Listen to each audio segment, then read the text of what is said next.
The Atlanta Braves walked off the Los Angeles Dodgers last night to win the series, and it's time to start admitting that this team might actually be pretty good. Let's talk about it.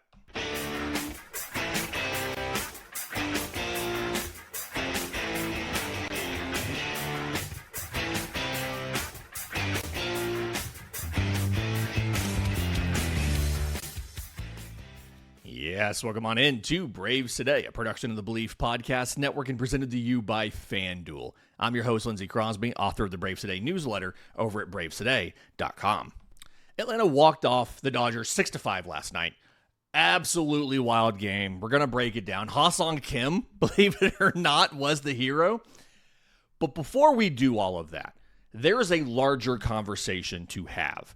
And I know that for a good part of the people who listen to this show, I'm preaching to the choir. But to a not so insignificant and very vocal portion, this is going to be hard to admit for some people.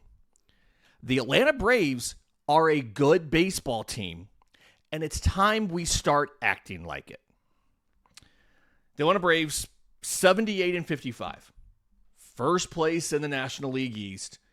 They have the lead is only 4.5 games. They play 7 games against Philly. They may very well end up not winning this division. I've been saying pretty much all year, as long as one team's within 5 games of the other when you get to September and you face off 7 times, anything can happen. But the Atlanta Braves have now won the season series against the Dodgers 4-1. They have a record of 36-23 against teams with winning records. Like if you're over 500, the Braves are 36-23. And the list of guys that they have hung some losses on is noteworthy. They've beat Nathan Eovaldi. They've beat Jacob Misiorowski. And I don't mean the Brewers lost a game Jacob Misiorowski started. Jacob Misiorowski took the loss. They've beat Tarek Skubal.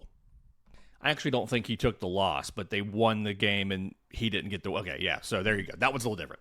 But they've beat Blake Snell. They beat All-Star Justin Wrobleski. Like, all those guys... Christopher Sanchez. All those guys have taken losses to the Braves this year. Sandy Alcantara. Tanner Bybee, Cade Cavalli, who don't look now. I wrote something earlier in the year about like my dream acquisition if Washington decided to absolutely blow it up was Cade Cavalli, and he's been fantastic recently. Post All-Star break, he has a 1.98 ERA, 59 strikeouts to 11 walks in 50 innings. Yeah, 1.98 ERA, he's 7-1. This is a good Atlanta Braves team. They have handled their business against teams over 500. They've handled their business at home. Their road record isn't awesome. It's 34-32. Right? Could be better. But they've been able to win even against the West. And that's been their bugaboo, right? Going out west, things like that. Against the West divisions combined, they are 14-13.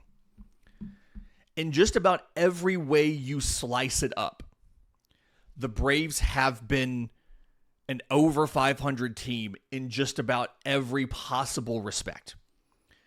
48-34 against right-handed starters, 30-21 against left-handed starters. They're 21-19 in one-run games. And yes, it is a flawed roster. The news flash here is every single contender has a flawed roster. The Los Angeles Dodgers, everybody's hurt or old or both. Right now, the offense, no Will Smith. The pitching staff, they're trying to get Ohtani back. They didn't have Glasnow for most of the year. They didn't have Snell for most of the year. A ton of relievers are injured. And even some of the guys who are healthy and playing all year haven't been good. Kyle Tucker hasn't been good all year. The Milwaukee Brewers can't seem to hit for power. And we've talked before about in the postseason, power production is magnified.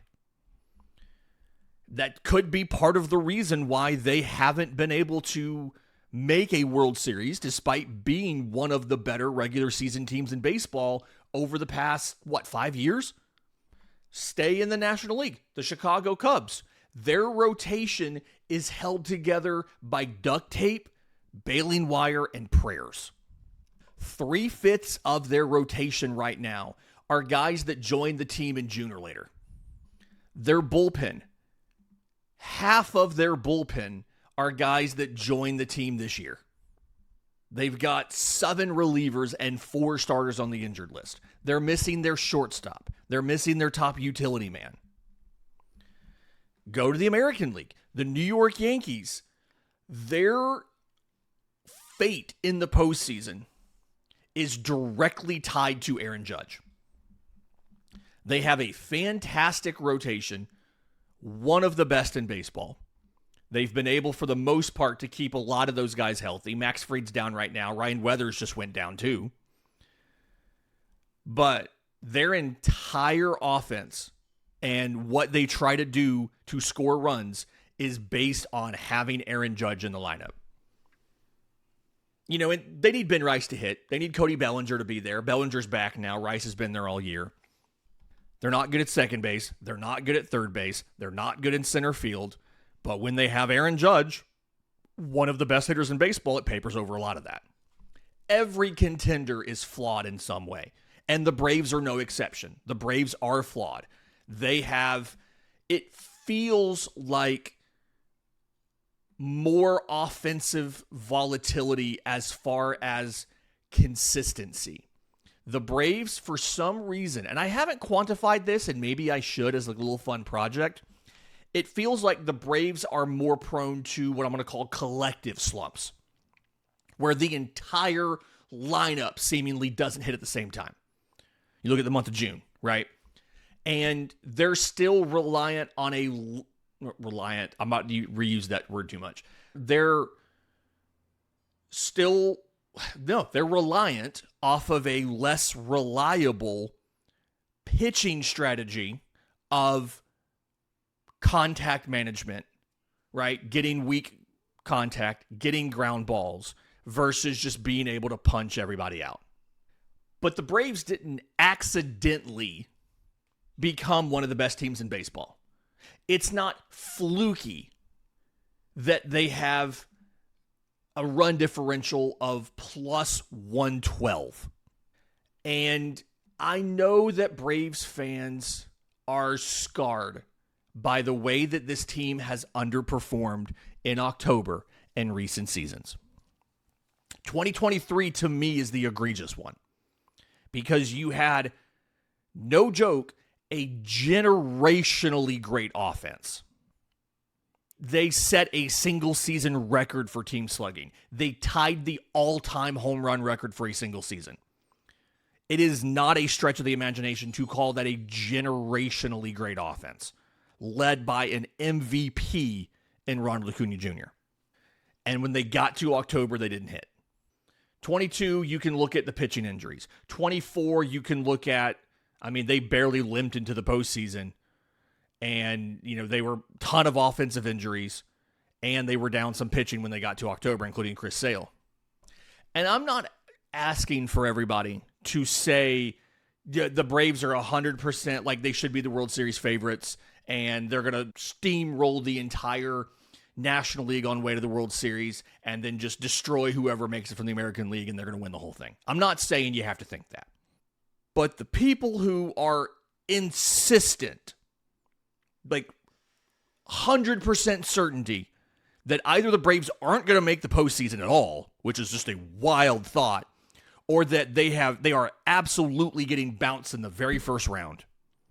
Respectfully, shut up.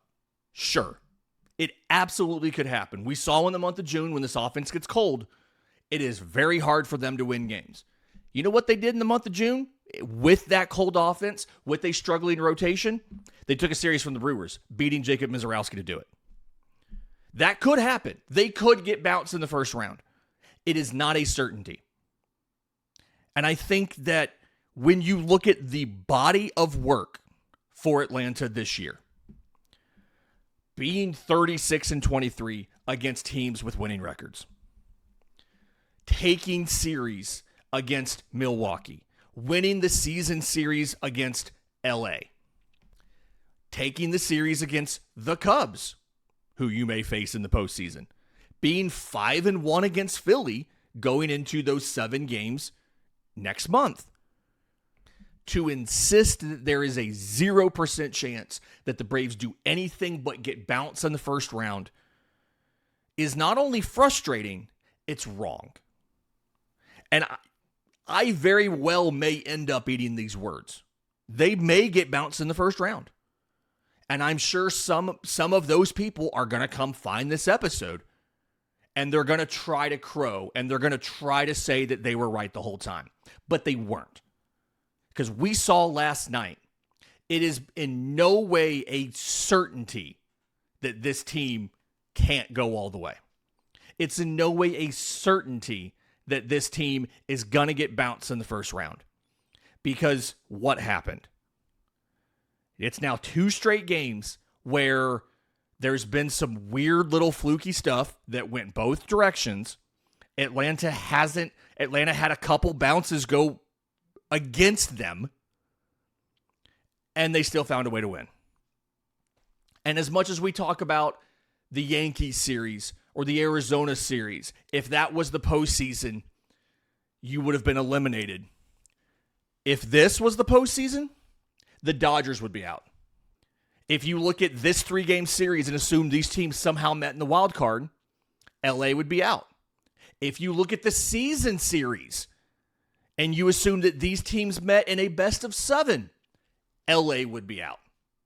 They're 1-4 against Atlanta this year.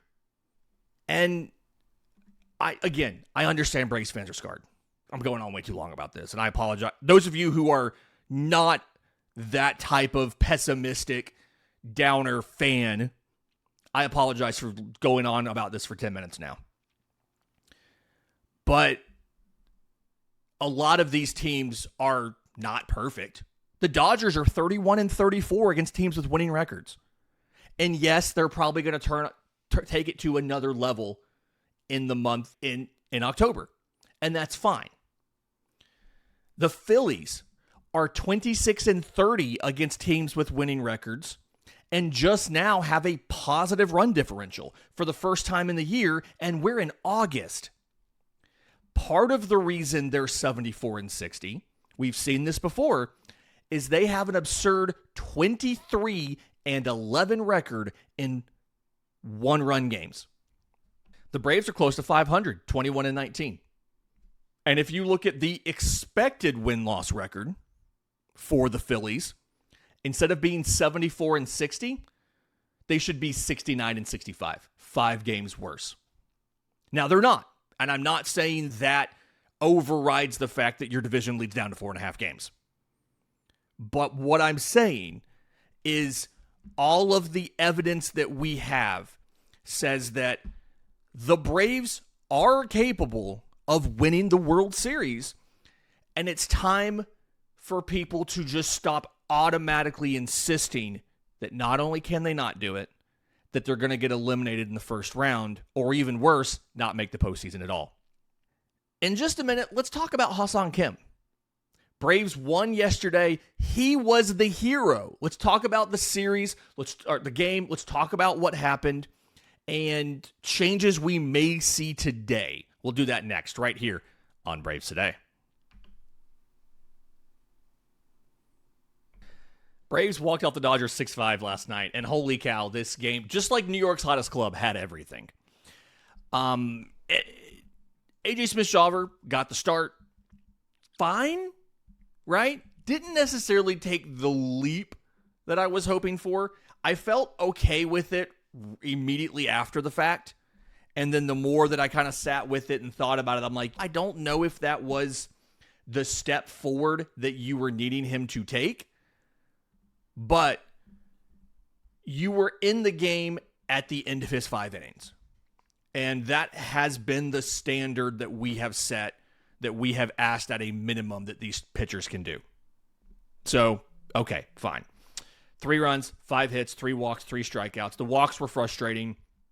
The velo suffered a little bit in the 5th inning, and he just wasn't getting all of the swings and misses that I think I was hoping for. 3 whiffs on 16 swings on the splitter. Part of the reason is he wasn't giving Dodgers players a reason to chase. I talked about this in the scouting report yesterday. He needed to get ahead of Dodgers hitters so that the splitter would work. 23 batters faced, he threw 10 first pitch strikes. And that, to me, right there is going to be the thing between A.J. Smith-Shawver working out and not working out. He's got to be able to get ahead of batters so that the splitter works. The splitter got a 28% chase rate last night. That's not a winning formula. You got to be able to get ahead of guys where they have to expand against the splitter down. Just has to happen. That's the rule. That's how it has to work. But after that, clean inning from Dylan Dodd. You saw Dylan Lee come out for the 7th and immediately get into trouble. Dylan Lee did not record an out in the 7th inning. 3 hits and a walk against the top of the order. And it was a lot of the same stuff that we've seen somewhat recently from Dylan Dodd. There was a double slider that was like middle. He's lucky it was only a double. It should have been a single. Ronald misplayed this ball. It was down the line, and it caroms off the wall right to Ronald in right. So Ohtani slams on the brakes after rounding first. He's like a third of the way to second. He slams on the brakes. And Ronald comes up, aimed for throwing to second base. And when Ohtani stops, Ronald stops. And he turns towards first to kind of, I guess, see if he could throw to first. And Matt Olson hadn't gotten back yet. Matt Olson had been in foul territory trying to get the ball that went down the line. And so Ronald brings his arm down and goes to point at first base. And as soon as Ronald's arm starts coming down, Ohtani takes off to second. Ronald recovers and throws a second. Ohtani's safe. Should not have been a double. Should have been a single. If Ronald just comes up and makes the throw to second anyway, without stopping to, I don't know, taunt, deke, whatever he was trying to do, then it's a single. Wouldn't have mattered, though. Freddie Freeman singled. Mookie Betts singled. That scored Ohtani, put Freeman at third.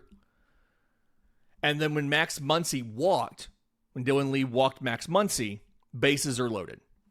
And like the Betts single is a fastball in the bottom of the zone.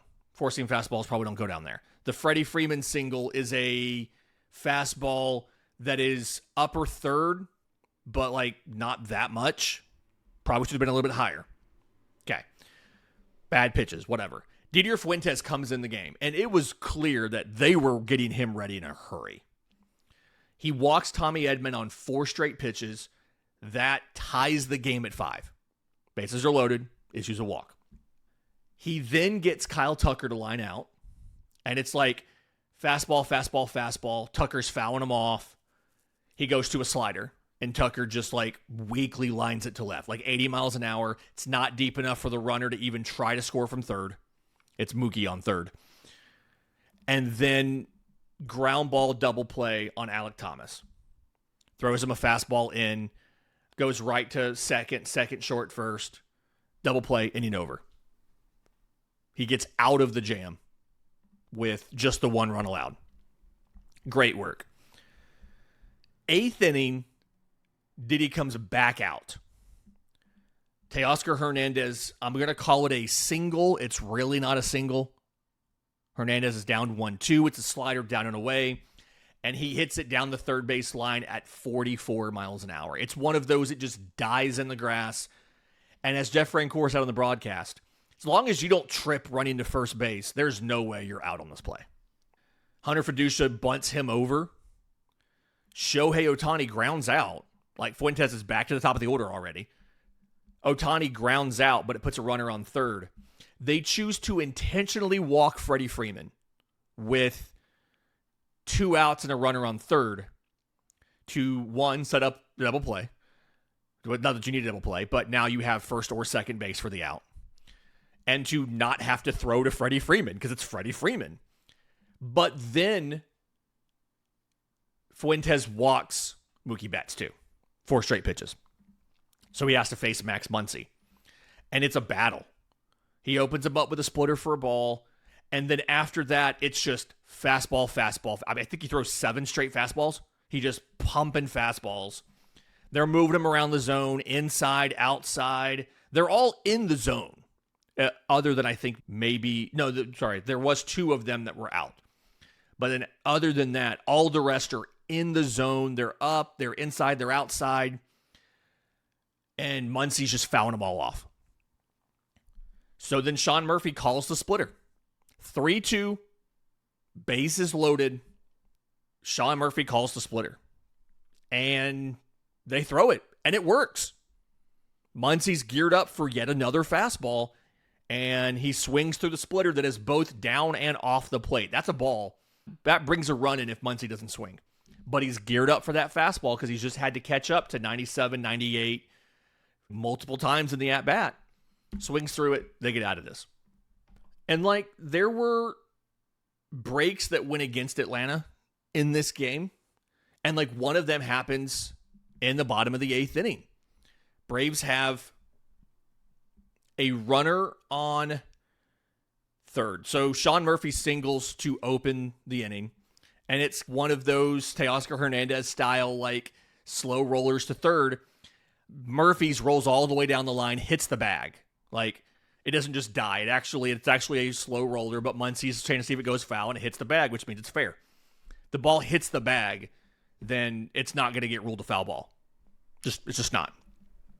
They lift Sean Murphy for a pinch runner in Brewer Hicklin, and credit to Sean Murphy. He had a home run last night. He had a double. He had that. He scores twice. He drives in a run. Great game from him. Drake Baldwin goes 3 for 4 with 2 doubles and 2 RBI.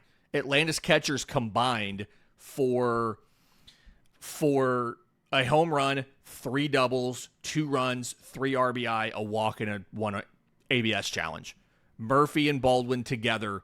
Now that Murphy's getting the playing time and he's starting to come around offensively, it's a great combination. This is why I've been asking to play Sean Murphy. Get him behind the plate. And Walt Weiss said last night that Sean Murphy's going to get extended run like this. This is something they're going to do. They're going to DH Drake Baldwin a little bit here down the stretch, keep his legs fresh, and they're going to give Sean Murphy every chance to get hot at the plate. And we saw last night what that can look like. But here in the inning is another one of those bad breaks that goes against you. We saw a double down the line, what would have been a double down the line, carom off the third base bag and pop up and get caught by Max Muncy for just a single. Bad break, just randomness that happens that's not in your favor. We saw another example of that here where, again, runner on third, runner on first, Mauricio Dubon hits a hard grounder back up to middle. Mookie Betts leaves his feet to field it, and it clangs off his glove. The run should score from third base easily, right? There's only 1 out. But when it clangs off his glove, it goes straight to Tommy Edman at second base. He reaches down, picks it up. He's already standing on the bag, makes the turn to first, double play, inning over. Run doesn't count. These are the little tiny weird fluky bounce things that we talk about can change a game or a series or whatever. But Victor Medeiros handles things in the ninth. He punches out Tommy Edman. He gets Kyle Tucker to pop out. He punches out Alek Thomas. And the Braves in the bottom of the ninth looked like it was going to go to extras. Michael Harris grounds out. Ozzie Albies strikes out against lefty Tanner Scott. But then Lane Thomas rips a double to right. Slider down. He goes opposite field on this. And then they decide to intentionally walk Austin Riley. And if you had told me a month ago that anybody was going to intentionally walk Austin Riley, I would have thought you were crazy. But the reason they do it, other than the fact he's been good since the All-Star break, is when you pinch ran for Sean Murphy, that meant that Drake Baldwin had to vacate the DH spot to go play catcher, which meant your listed number 9 hitter at that moment was Victor Medeiros. Now, we've seen Medeiros come through offensively before. He got a hit, an RBI hit at like 103 miles an hour in that blowout win versus Texas. But that was a blowout win. This is a one-run game against the 2-time defending World Series champions. So with a lefty on the mound, you've already used Lane Thomas. He's in the game right now. You've already used Brewer Hicklin. They go with Ha-Seong Kim over Dom Smith. They didn't want to go left on left with Dom Smith, so they go to Ha-Seong Kim. And it's a battle. Ha-Seong Kim very quickly gets up 3-0. And the thing that he's been good at, even when he's been bad this year, he's been good at not chasing. He takes a called strike, elevated four-seamer.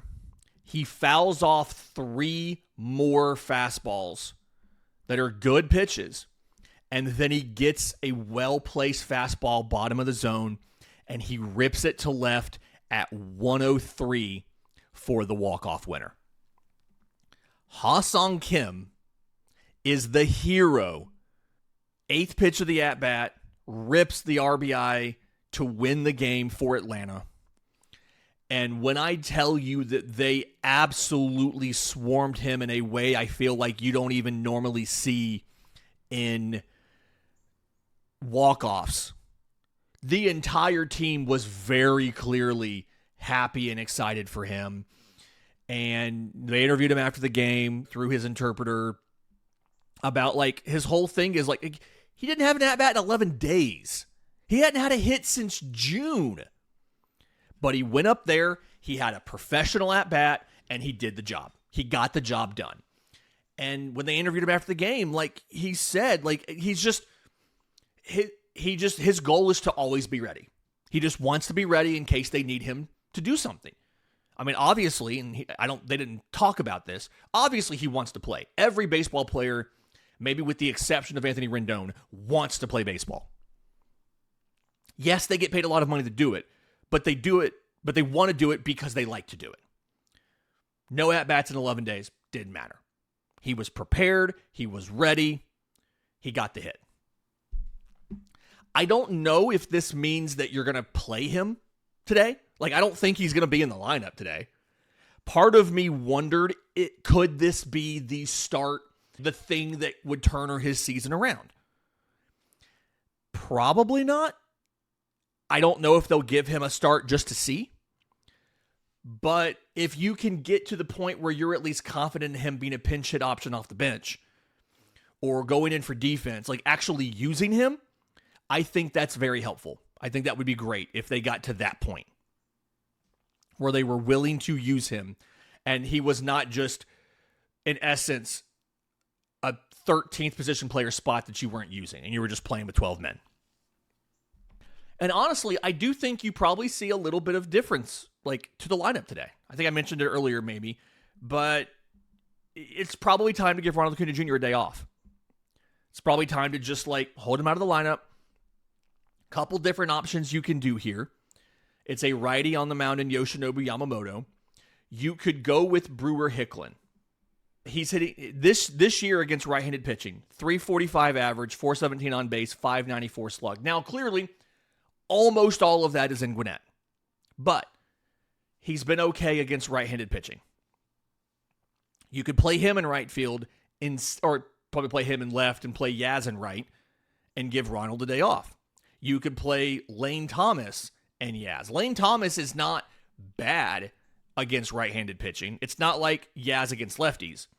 It's just that's not his strength, right? You could maybe play Ha-Seong Kim at shortstop, and you could put Dubon in left field and Yaz in right. There's options today. And I think you've earned those options because you were able to win the games that you needed to win. And I asked this question going into the week. Would a win against LA make you feel better about losing the Yankees series and losing the Brewers series? Their most recent ones. Remember, you beat the Brewers in June, beating Mizorowski to do it, giving him the loss to do it.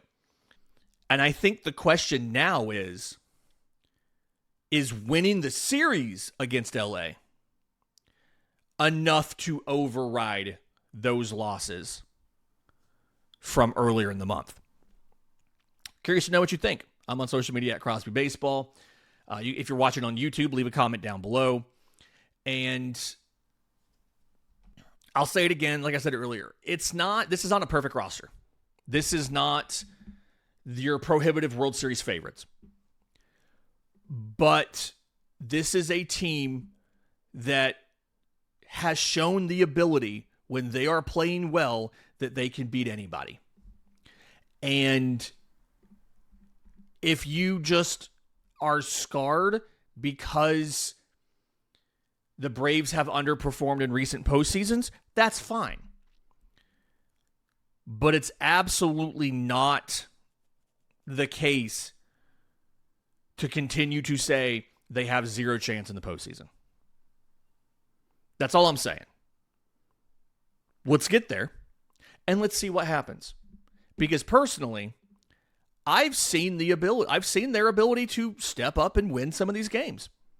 Again, teams with winning records, they have a winning record against those teams. Philly doesn't have that. LA doesn't have that. And when they're at their best, they can beat anybody.